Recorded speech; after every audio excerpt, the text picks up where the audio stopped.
ভাইয়া নয়টায় biology class আছে, তাড়াতাড়ি ছুটি দেন। হ্যাঁ, বায়োলজি ক্লাসের জন্য তো ছুটি দিব না। হায়ার ম্যাথের সাথে বায়োলজির সাথে নেই হলে সম্পর্ক। কেউ যদি এসে বলতো যে ভাইয়া ফিজিক্স ক্লাস আছে ছুটি দেন, তাইলে আচ্ছা ভেবে দেখা যাইতো, বা কেমিস্ট্রি ক্লাস আছে ছুটি দেন, তাইলেও ভেবে দেখা যাইতো। বাট বায়োলজি ক্লাস আছে এই জন্য হায়ার ম্যাথ ছুটি দেন, এটা তো হবে না। ডিরেক্ট না কোচ, না জয়যুক্ত হয়েছে, ডিরেক্ট ক্যান্সেল। তোমার আপত্তি মানে তোমার দাবি একদম ডিলিট করে দেওয়া হলো। ভাইয়া ম্যাথ ক্লাস আছে, তাড়াতাড়ি ছুটি দেন। না না না, ম্যাথ ক্লাসের জন্য আমি তোমাদের ছুটি দিব না।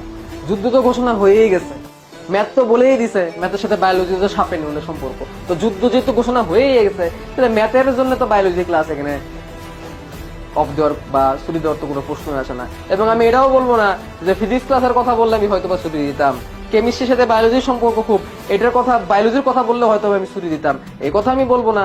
কারণ বায়োলজি হচ্ছে দা প্রিমিয়াম সাবজেক্ট, বায়োলজি দা প্রিমিয়াম। সো বায়োলজি রেখে আমি অন্যগুলোর জন্য তো ছুটি আমি দিব না, কোনো হয়ে সম্ভব না। এবং এখানে হ্যাঁ জয়যুক্ত হোক আর না জয়যুক্ত হোক, যেই জয়যুক্ত হোক, আমি কোনো কথা শুনবো না।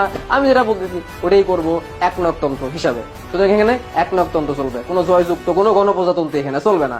Only biology is the premium. Okay.